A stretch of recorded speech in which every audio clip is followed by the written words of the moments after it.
कैसे आप सब। मेरा नाम है हरप्रीत और आज मैं बात करने जा रहा हूँ एग्रीकल्चर बिल के बारे में। तो चलिए शुरुआत करते हैं। तो आज मैं बात करने जा रहा हूँ कि पूरे देश के फार्मर्स लोग प्रोटेस्ट क्यों कर रहे हैं, वो भी सबसे ज़्यादा हरियाणा और पंजाब में। ये जो प्रोटेस्ट हमें देखने मिल रहा है गवर्नमेंट के खिलाफ, ये क्यों हो रहा है, बल्कि गवर्नमेंट तो एक अच्छा काम करने गई थी, लेकिन अब सिचुएशन ऐसी आ गई है कि प्रोटेस्ट बहुत ही ज़्यादा बढ़ गया है पूरे देश भर में। तो इन सब चीज़ों को लेकर हमारे प्राइम मिनिस्टर जी ने कहा है कि ये एक हिस्टोरिक बिल है, जो उन्होंने जीएसटी के टाइम पे भी कहा था। और जीएसटी के बाद पूरी देश की इकोनॉमी का क्या हाल हुआ वो तो आप सबको पता ही होगा। APMC, agriculture produce market community, ये एक्ट कहता है कि फार्मर्स ना तो डायरेक्टली किसी को अपना सामान बेच सकते हैं और ना ही कोई उनसे डायरेक्टली सामान ले सकता है। सारी सेल्स एपीएमसी मार्केट के थ्रू ही होगा।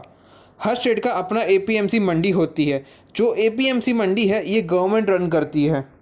तो चलिए मैं आपको एक एग्जांपल देता हूँ। हर एक एरिया में एक एपीएमसी मंडी होती है। अगर किसी ट्रेडर को मंडी से सामान लेना है तो उसे उस मंडी का लाइसेंस लेना रहता है। वैसे ही अगर उस एरिया का एक फार्मर है तो उसके पास वाली मंडी पे जाके ही अपना सामान बेच सकता है। ये जो सिस्टम है ये मैंडेटरी रहता है उस फार्मर के लिए भी और उस ट्रेडर के लिए भी। अब मैं आपको बताऊंगा एपीएमसी मंडी में सामान बिकता कैसा है। तो उसके लिए ऑक्शन होता है। ऑक्शन सिस्टम दो पार्ट में डिवाइड होता है, एमएसपी और प्राइस डिस्कवरी।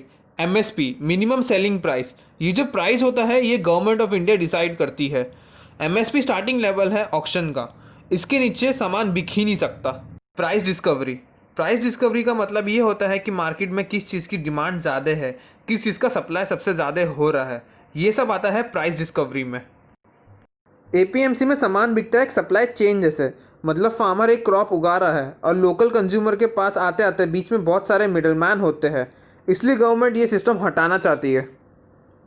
अब सप्लाई चेन कैसे वर्क करता है मैं आपको बताता हूँ। जो फार्मर है वो क्रॉप लेके जाएगा एपीएमसी मंडी में, वहाँ पे वो मिलेगा कमीशन एजेंट से। कमीशन एजेंट ये फार्मर्स को क्रॉप लेके जाएंगे ट्रेडर्स के पास उसके प्राइस डिस्कवरी के लिए। अब ट्रांजैक्शन एजेंट्स फार्मर के पास जाएगा और बताएगा उसका सामान इतने में बिका। अब फाइनली जब ये सामान ट्रेडर्स के पास आ जाता है, ट्रेडर्स से ये जाएगा होलसेलर्स के पास, वहाँ से जाएगा लोकल वेंडर्स के पास, फिर आता है कंज्यूमर्स के पास। जब तक ये सामान कंज्यूमर्स के पास आता है तो उसकी कॉस्ट में 50 to 70% का इंक्रीज़ हो जाता है। अब समझो आप मार्केट में कोई सामान लेने जा रहे हो 50 रुपये किलो के हिसाब से, तो फार्मर्स को उसको खाली 5 रुपये से लेकर 10 रुपये के बीच में मिलता है। बाकी पूरा ट्रेडर्स, होलसेलर्स, लोकल वेंडर्स का कमीशन होता है। ये है करंट एग्जिस्टिंग एपीएमसी सिस्टम।